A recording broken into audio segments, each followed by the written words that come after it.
Well, the noon hour has arrived and we are ready to go. Good afternoon. I'm Jim Reedy and I'm joined by my partner, Karen Whitley from our Boston office. And we're going to be talking about a very hot topic and how appropriate on this hot summer day. We're going to be talking about vaccinations, mandatory vaccinations and related issues. And as you know, in the last several weeks, that has been an evolving issue because of the evolving nature of the virus. We appreciate the fact that you folks are with us today because August is always a popular month for vacations. But this Thursday afternoon, in the early part of August, we've got over 400 people registered. So thank you for being a part of this today. We'll go from 12 to 12:30. We've got plenty of time for questions. And when you have questions, just submit them through the Q&A at the bottom of your toolbar. And you'll see that. And we will, to the best of our ability, answer those questions. So what we'll cover today is we're going to talk about, yes, an update. If you hadn't already seen what's going on through cable news, your newspaper, or other news sources, the update on the infection and vaccination statistics nationally and in New England, we'll just go quickly through those. We're also going to talk about federal and state and local mandates and what applies and what doesn't apply, and specifically with regard to the vaccine, what employers can mandate, can they require, and that has been changing. And then, of course, a discussion about what is a reasonable accommodation and what exemptions and objections you may encounter as you implement your policy or go to enforce it. And we'll talk about other workplace considerations, but again, we're going to entertain your questions and try to answer them to the best of our ability. So again, unless you've been away or completely off the grid, you know that the latest, the original version of COVID-19 was called the Alpha. We are now in the Delta and Delta Plus, and I think Lambda is another variant, as like any virus continues to evolve.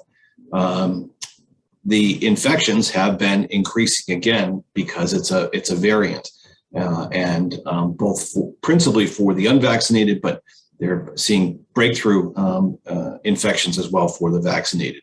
Hospitalizations have increased. There have been deaths related to the variants, and that is why some states have rolled back or their otherwise relaxed restrictions and are implementing even new restrictions. From coast to coast, we're seeing that, whether it's in New Jersey or in California, and then discussions at the employer level, whether or not employers will implement masking standards, testing standards, or even mandating vaccines. While vaccinations have indeed increased among adults, it's still short of the proposed national goal by July. Just a quick statistic. For purposes of infections, the CDC reports 38,133,825 people in the U.S. have tested positive since the virus reached our shores in February of 2020. And of those, sadly, 618,653 deaths attributed to COVID-19. Going forward to the present day, in New Hampshire, as of the 11th of August, there are 148 new cases, 154 in a 7-day rolling average, and there are currently 1,305 active cases in New Hampshire, and 47 of those active cases involve hospitalization. That's what we're looking at for purposes of the rates in New Hampshire, Vermont, and Maine, and actually Massachusetts and Connecticut are among the highest vaccinated states in the union. And perhaps related to that would be the fact that the infection rates largely are less in New England than they are elsewhere. That said, employers are still looking to do whatever they can to prevent sort of the shutdown and stay-at-home orders and other restrictions that we saw last year.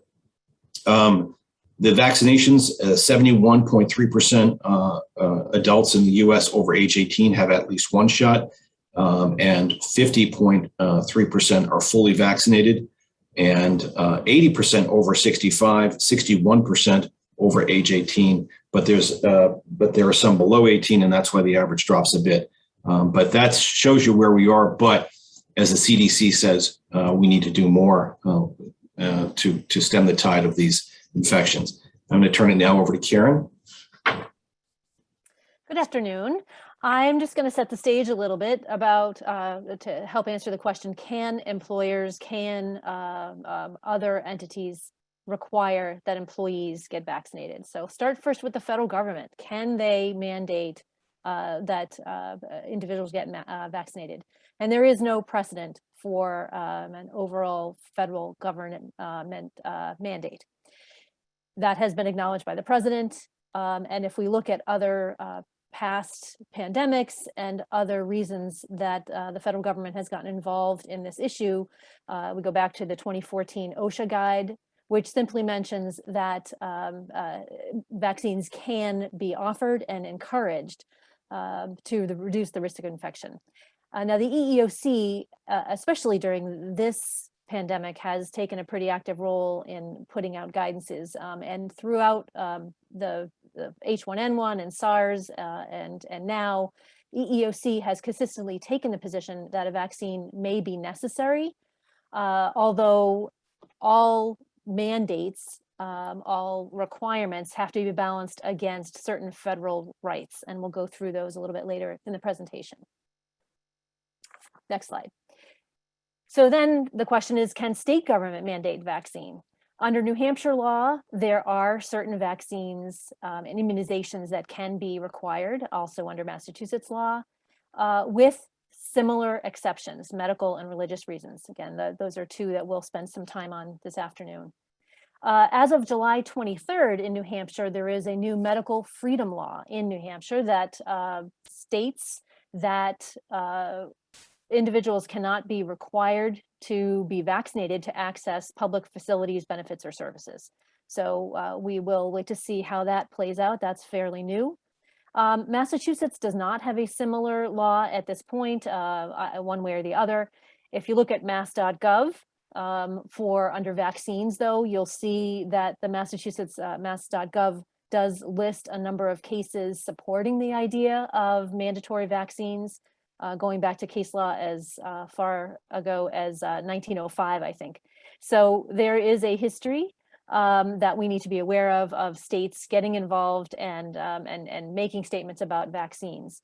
In Massachusetts, recently, the governor announced that long-term care facilities will be able to require employees to be vaccinated. So we are seeing some steps in that direction in Massachusetts. And then locally, there will be, we know certainly that many localities, especially potentially more in Massachusetts than in New Hampshire, are requiring masking. And again, as Jim mentioned, this is an evolving area.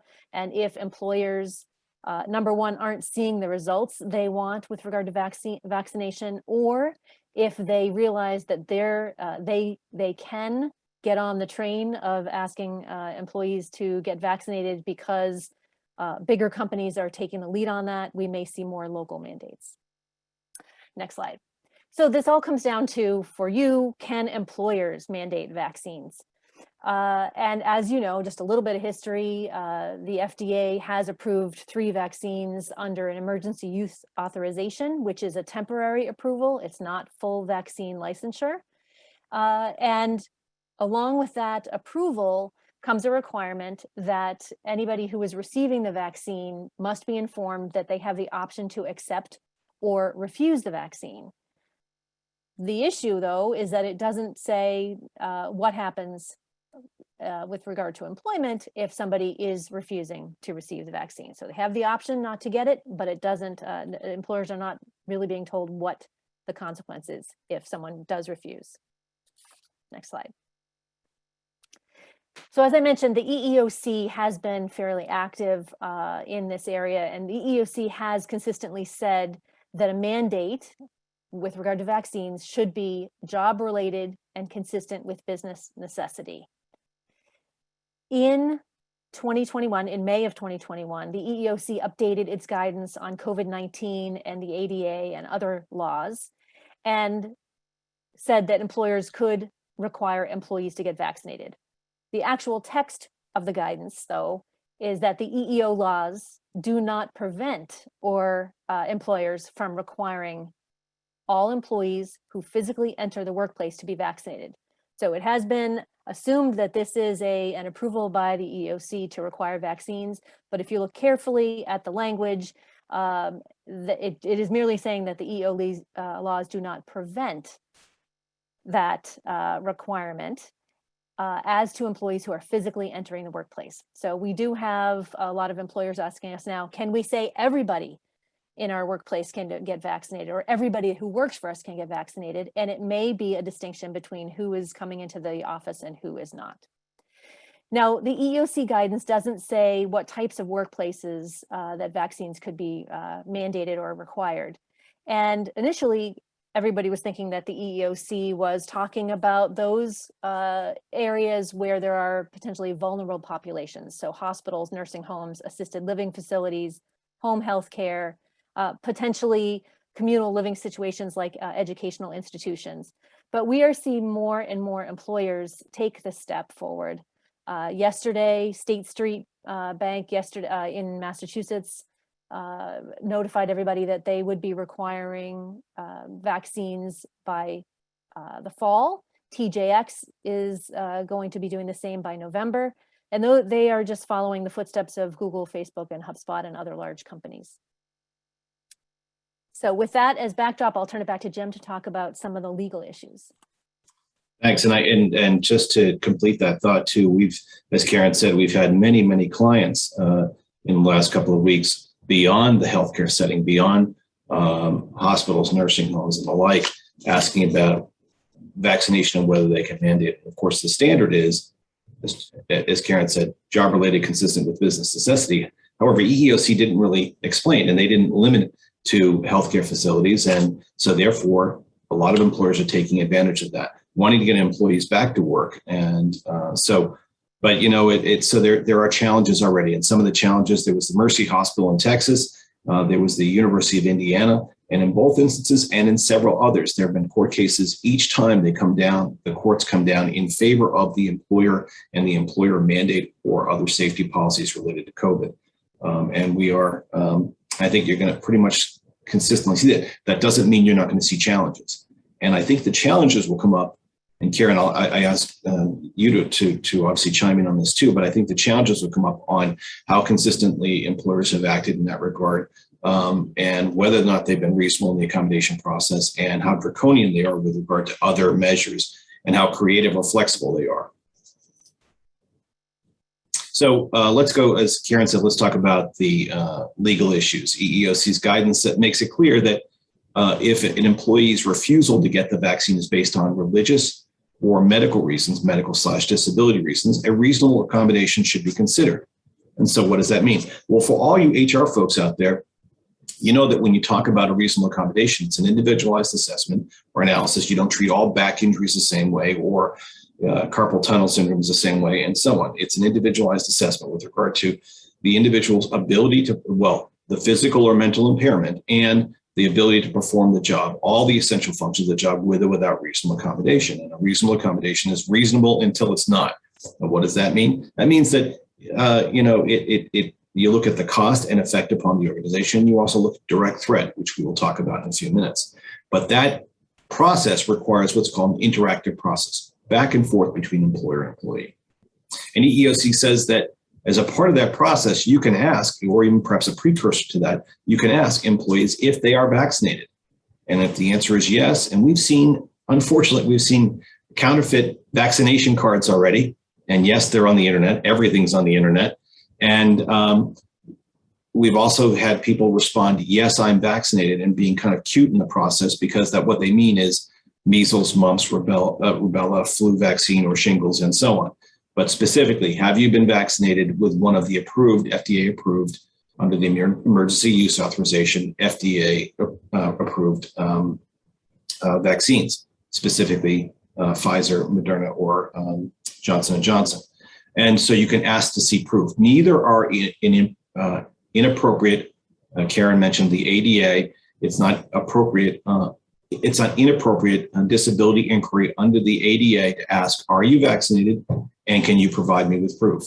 However, EEOC says be careful not to elicit additional information about the employee's other impairments and current health status if it is not relevant to that reasonable accommodation exchange of information.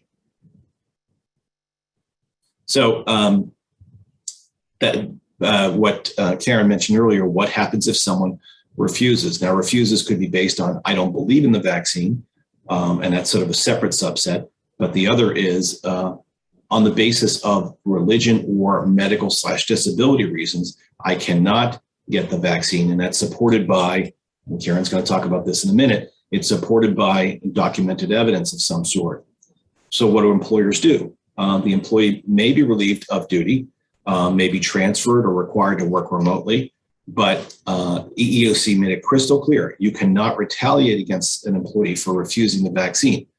Again, effectively for those reasons, the medical exemption or the religious exemption. I'm going to talk about this in a minute, but just as a precursor, the union environments, if you're mandating a vaccination, that could be the subject of collective bargaining. Now, there's two schools of thoughts on that. One is that it's under a management rights clause under a collective bargaining agreement. And the other is it goes to terms and conditions of employment because you're requiring effectively a medical procedure, the vaccination. So there have already been a few unions that have sort of allowed their membership or the employer to mandate or require the vaccine, and others have opposed it. Whatever records you have, whether you're surveying through SurveyMonkey or otherwise, are you vaccinated, or you're creating a paper record or whatever vehicle you use to survey employees or receive copies of their vaccination records, that is deemed to be or should be considered to be, along with the discussions about reasonable accommodation, should be treated as confidential medical records under the ADA, meaning they're segregated, they're kept in a separate place apart from the prying eyes or fingers as people go through files, personnel files, not that that happens very often, but it's also on a need-to-know basis. And if you go back to the ADA talking about need-to-know basis, it may be for first aid purposes, but for purposes of COVID, it could also be for purposes of knowing how to properly either segregate, hybrid workforce, masking requirements, and so on. But again, it's on a need-to-know basis. You're not going to be broadcasting that to the rest of your employees. And so the ultimate question, going back to that last slide, so wait, can we terminate the unvaccinated employee? That's the question we're getting asked a lot these days. And the answer is, ready for this? It depends. It depends upon the circumstances. So let's go back to the EEOC standard that Karen referenced earlier. They are not deemed to be medical exams under the ADA, but the vaccinations should still be, or the vaccination requirement should be job related. What does that mean? It means related to the person's job and their specific job requirements or duties, and consistent with business necessity or justified by a direct threat. We'll talk about those, but the EEOC says no broader than is absolutely necessary, meaning you don't get into issues about the person's health history that are not relevant or the person's family's history. You don't pry into, on a scale of 1 to 10, how religious are you, and so on. You get to the essential parts of whether or not it's a proper exemption and effectively leaving it at that, or the person doesn't have a proper exemption and then moving on with regard to your employment decision. And I think that's back to you, Karen. Yes, I'm going to dig a little bit into this reasonable accommodation idea. So if an employee refuses to get the vaccine and says that the reason is because of religious belief or disability, employers have to evaluate whether there will be a reasonable accommodation, whether it would be a reasonable accommodation to exempt the employee from that mandate requirement. Next. So I'm going to dig first into the religious accommodation question, which is actually where I am seeing more of the questions. I think people have a pretty good history of dealing with disability accommodation requests, but the religious exemption is one that people are a little bit unsure of. So spending a little time on that. Title VII of the Civil Rights Act requires employers to reasonably accommodate an employee's sincerely held religious belief, unless doing so would result in an undue hardship to the employer.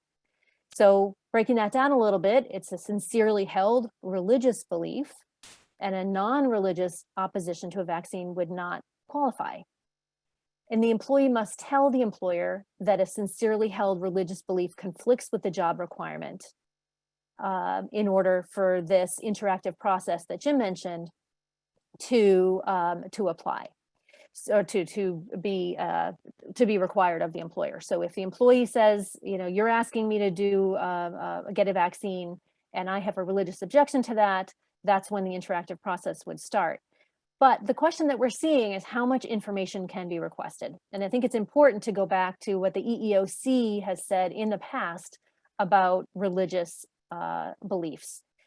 The EEOC defines religion very broadly. And basically, if you go back to the regulations about religious accommodation, a religion is a moral or ethical belief as to what is right or wrong. And just because one person believes something morally and ethically to be right or wrong, but it does not affiliate with any recognized religion, that's not going to be that's not going to matter, really. If that person believes as a moral or ethical basis that getting a vaccine is not consistent with their belief system, that can be enough. So the EEOC basically says that employers should normally assume that a request for a religious accommodation is based on a sincerely held religious belief. So it's basically believe the employee. However, if there is an objective basis for the employer to question the religious nature of the belief or the sincerity of that particular belief, the employer can ask for additional information. And employers go about that in a number of different ways. Sometimes there's a form that they have that says, are you vaccinated? If not, why not? And then if they get the answer, it's religion. Some of them don't go any further. But sometimes employers are asking for a little bit more information. Some have asked for personal statements to justify the religious belief, the moral and ethical belief system that the person has to justify that exemption. A form that I saw recently, which was interesting, asked the question, are you getting vaccinated? If not, why not? If it's religious based, understand that we may ask for more information. Will you be able to provide information if we ask you for it? And that is kind of a clever way, I think, of putting employees on notice that they may be asked. So someone can't just say it's against my religion. They may have to back it up later. And maybe somebody who might be inclined to abuse this exemption might not take that step. Next slide. So the employer, as we mentioned, is obligated to give the reasonable accommodation unless doing so would result in the undue hardship. And in the religious exemption process, that is just the undue hardship has to be more than a minimal burden. And an assumption that other people practicing that religion don't object to the vaccine, that's not enough to say this is an undue hardship.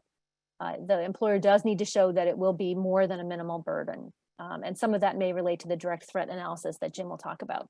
It is an easier standard than under the ADA, but it's all very gray. Next slide. Very quickly, I mentioned the disability medical exemption is a process that many employers are currently familiar with. They get asked this outside of the COVID context. But basically, if an employee requests a reasonable accommodation to avoid the vaccine because they have a disability, the employer does have the ability to ask for medical information to back that up. What is it? What limitations do you have that prevent you from getting that vaccine? And again, it's not a reasonable accommodation if it's an undue hardship to the business, if the person is not going to get the vaccine, or if it represents a direct threat. And pass back to Jim.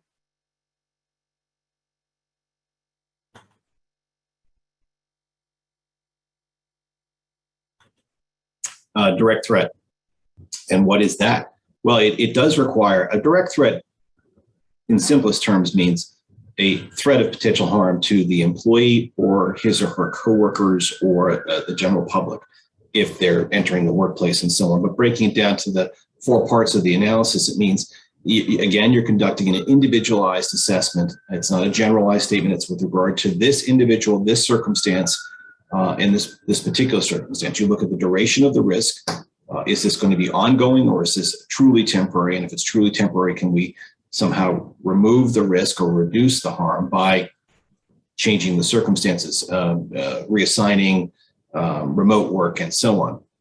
The nature and severity of the potential harm, well, we know from COVID that can be deadly. And certainly, or with long haul COVID, meaning long-term health effects, it's a serious issue. And the likelihood of the potential harm.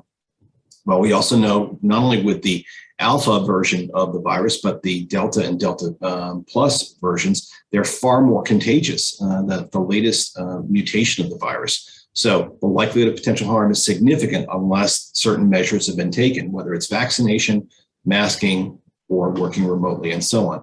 And whether potential harm is imminent. And again, I would think the answer to that with regard to COVID is yes. For the unvaccinated person in the workplace around other unvaccinated people. So I think in that regard, you may have a situation of direct threat. It all depends on the job, though, because we've had instances where the person works, remotely. Well, then you don't have necessarily a direct threat analysis because they're not in and potentially harming people, and they're not traveling for business and so on. So it really depends. But direct threat could certainly be a reason why there is no reasonable accommodation. However, employers should not immediately go to that. They should instead, as Karen said before, truly look at the undue hardship, the cost and effect upon the organization with regard to, and being creative with regard to reasonable accommodations so the person can perform the job as required. So if the employer determines the unvaccinated worker poses that direct threat, if that indeed happens, the EEOC says that you cannot exclude that person from the workplace unless there's no way to provide a reasonable accommodation. In other words, you got to be flexible, and you got to look at all sorts of things to eliminate and reduce the risk, so the unvaccinated person doesn't pose that direct threat to himself, herself, or others. But so what does that mean? We go back to, again, perhaps a furlough, a leave of absence, a masking requirement within N95, working hybrid, working fully remote, and so on. So looking at all those possibilities. And the last resort would be that none of that works, and because that you cannot reduce the risk of the direct threat because of the close proximity, like a dental hygienist or a dentist working in close proximity and not being vaccinated, or someone that works regularly with other people, and meaning coworkers and visitors and the like, maybe you cannot remove that. So the nature of their job, or the nature of the job is they can't work remotely. CDC and OSHA, certainly we've seen a lot of changes with the CDC over the last year and a half, and that makes sense because of the change in the virus. And similarly, OSHA has changed their guidelines as well. But keeping up to date with those, consider those. When CDC dropped the mask requirement, it sort of caught OSHA off guard because OSHA was being fairly strict, and no surprise there with regard to workplace safety guidelines. But if the direct threat going through that analysis cannot be reduced, the employer can prevent the employee from entering the workplace. If you go to OSHA's general duty standard, which is you've got a hazard that cannot be effectively addressed, then the employer has a duty to respond to that. Other workplace, very quickly, we did mention the unions. If you have a unionized environment, you may have to, if you're going to mandate the vaccine, or mandate testing, you may have to bargain with the union in that regard. Some employers have suggested it's within management rights because it's a general safety issue. But again, we see the different results throughout. I think in California, the teachers union has resisted vaccine mandates, but other unions, private and public sector, have agreed with management that it's the right thing to do. With regard to HIPAA, back to you, Karen. Right, I'm going to fly through these slides because we are running late on time. I just will say employers may feel like they can't ask about vaccination status, and employers may object to telling employers about this on the basis of HIPAA. And generally, HIPAA does not apply in many employer contexts. It is not relevant to the question of are you vaccinated? And can you show me proof? But employers should not look at the group health insurance claims to find out that information. So that could be a violation of HIPAA. GINA, the Genetic Information Non-Discrimination Act, is not implicated either, because when you're asking that question as an employer, are you vaccinated? It is not acquiring genetic information, and it is not using genetic information to make employment decisions. One category that we didn't address in our slides, but I just want to mention quickly, is workers' comp. I think it is very possibly more likely that if an employer mandates a vaccine and an employee has a reaction or some sort of injury due to the vaccine, that workers' comp would be implicated at that point. Next slide.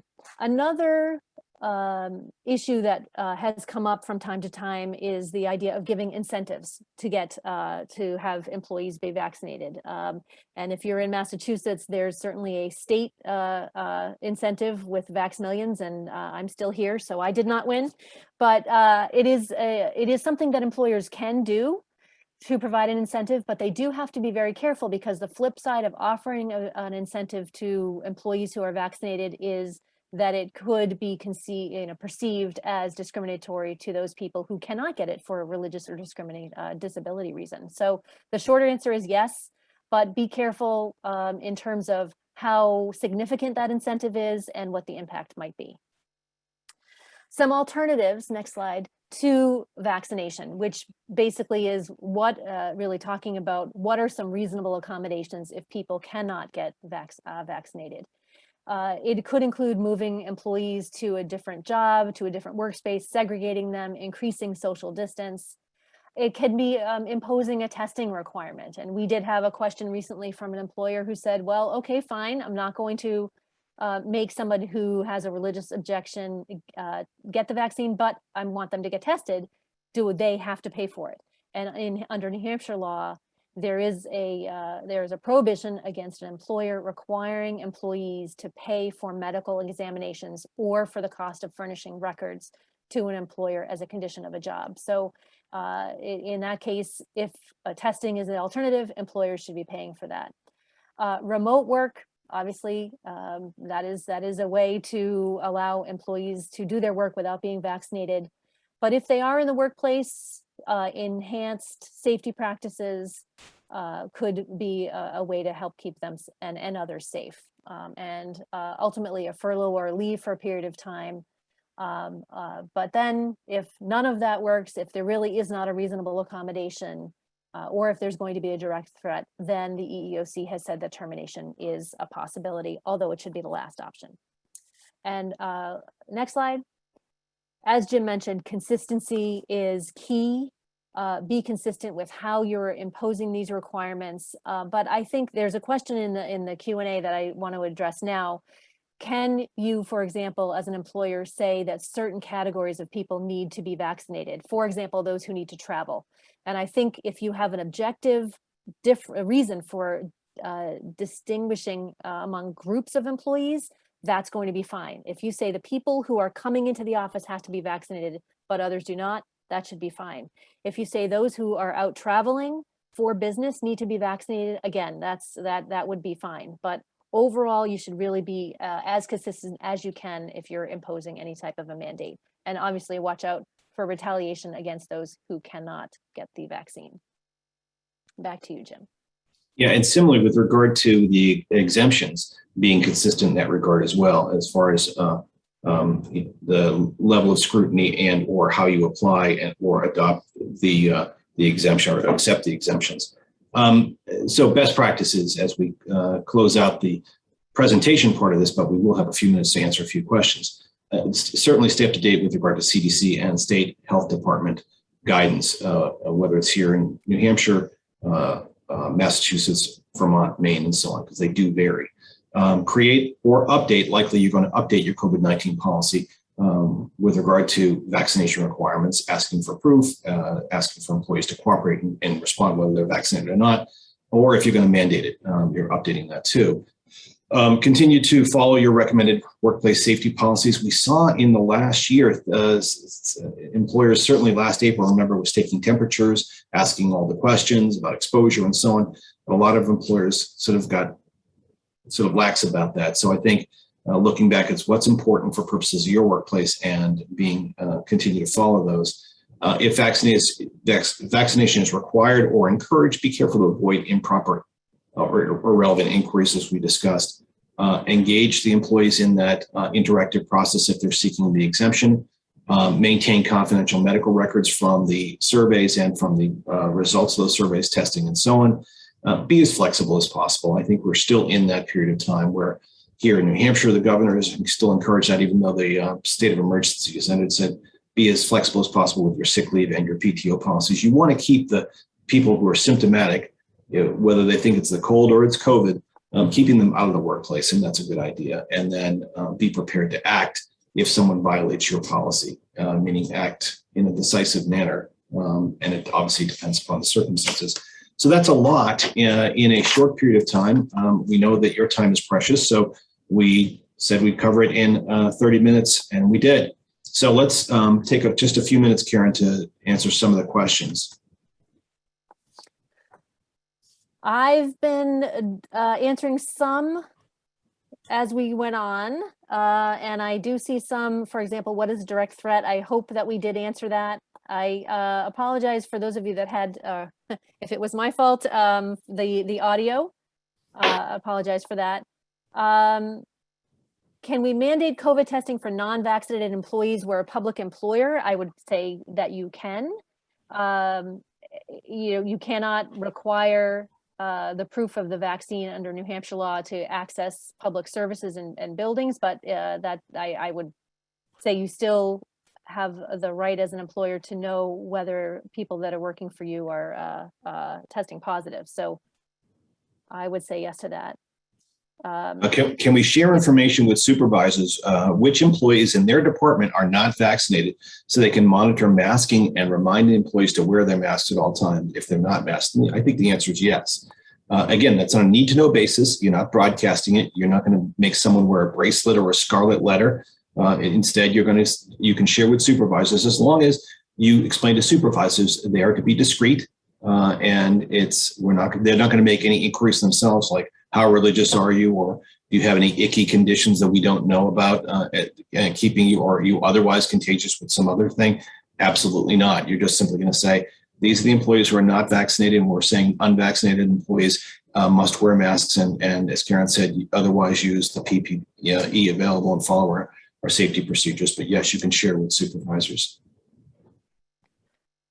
There's some good questions here. If non-vaccinated employees are asked to test, did that need to be on company time? I would suggest that that is the better practice, to have it during company time, having them be paid, and making sure that the employer is paying the cost of that. That way you're not getting into a situation where potentially you ask somebody to go get tested as their condition of employment, and you all of a sudden now have to pay them for 2 hours of reporting time. So I would say if you can manage that during business hours, during work hours, that would be a safer course of action. Yeah, and can you require non-vaxxed employees to get tested weekly or more frequently? And there's no guidance in that regard, except, as Karen said, if you're going to require it, I would do it during business hours, and I would pay for the testing, and I think that makes good sense. There's a question: could there be a backlash to a company if an employer mandates a vaccine and then later an issue arises, adverse reactions? Is there liability for the company? So there obviously has been a lot of concern about that raised. And I did mention the workers' comp aspect of this. I think if it is mandated by an employer, and if the employer, it's required as a condition of employment, and individuals are getting the vaccine as part of their employment, that it is probable that workers' comp is going to step in. But another source of compensation that I have not personally recommended employers look to, but there is there are at least 2 federal funds available if somebody is injured due to a vaccine. So it may well be that workers' comp steps in, but also some federal funds for harm caused by a vaccine, which would keep the employer out of that loop. And one more thing to add to that, what if you have the vaccine administered on company premises, to facilitate employees getting the vaccine? Would that add another layer of potential liability for the employer? It does vary by state with regard to the workers' comp statutes. I think as many as 26, it was originally 17, but as many as 26 states now have something in their workers' comp statutes. That all we have in New Hampshire is an attorney general opinion saying the nature of the virus is we can't determine whether it happened in the workplace or elsewhere unless you have proof that it actually arose in the workplace. We're setting up a real battle, I think, between disability insurers, health insurers, and workers' comp insurers with regard to who's going to be responsible for what was referred to earlier as long-haul COVID. We're going to be doing a program on long-haul COVID with the High Tech Council HR Exchange later in the year, as we will do a vaccine update as well. There was a question asked about home testing kits. Can we reject a home test kit and require testing from a medical facility? Gosh, I don't know. I mean, my view would be how accurate is the home test kit? Where did it come from? And do you want to simply require someone to go to your designated facility for testing? That would be my preference. But it goes back to, again, during normal work hours and paying for the test itself. I don't know. I don't know the effectiveness of these home tests. All I have is sort of what I've heard, which is they're not always necessarily accurate. You might have false positives or false negatives, which is true for all forms of tests. But I think I'd rely more upon the medical facility. Karen, what do you think? No, I think that's right. You also don't know who's being tested. That's true. Home kit. Another question was, we asked employees to voluntarily provide us a copy of their vaccination cards so we would know who is or isn't vaccinated. Is there a place we can check to see if what we were provided is not fraudulent? I'm not aware of that, but a form that I have seen where the employer is asking, are you vaccinated? If not, why not? Are you seeking an exemption? Potentially, would you be able to back that up if we asked you to? Another avenue or another sort of provision that you could put there is just a reminder that this is an employment record, and if you're misstating or omitting material facts in an employment record, that could be a basis for discipline up to termination. So you can certainly be reminding folks that it is a serious matter. This is part of the whole education process that a lot of employers are doing about why is vaccination important, but also reminding them that their answers have consequences. And if somebody is saying they're vaccinated and they're not, that could lead to some problems in the workplace. So why don't we take two last questions? And I've got one here. It says that I'm interested to know if we can know how the employee contracted if they contracted the original virus or a variant. Is there a test that will determine that?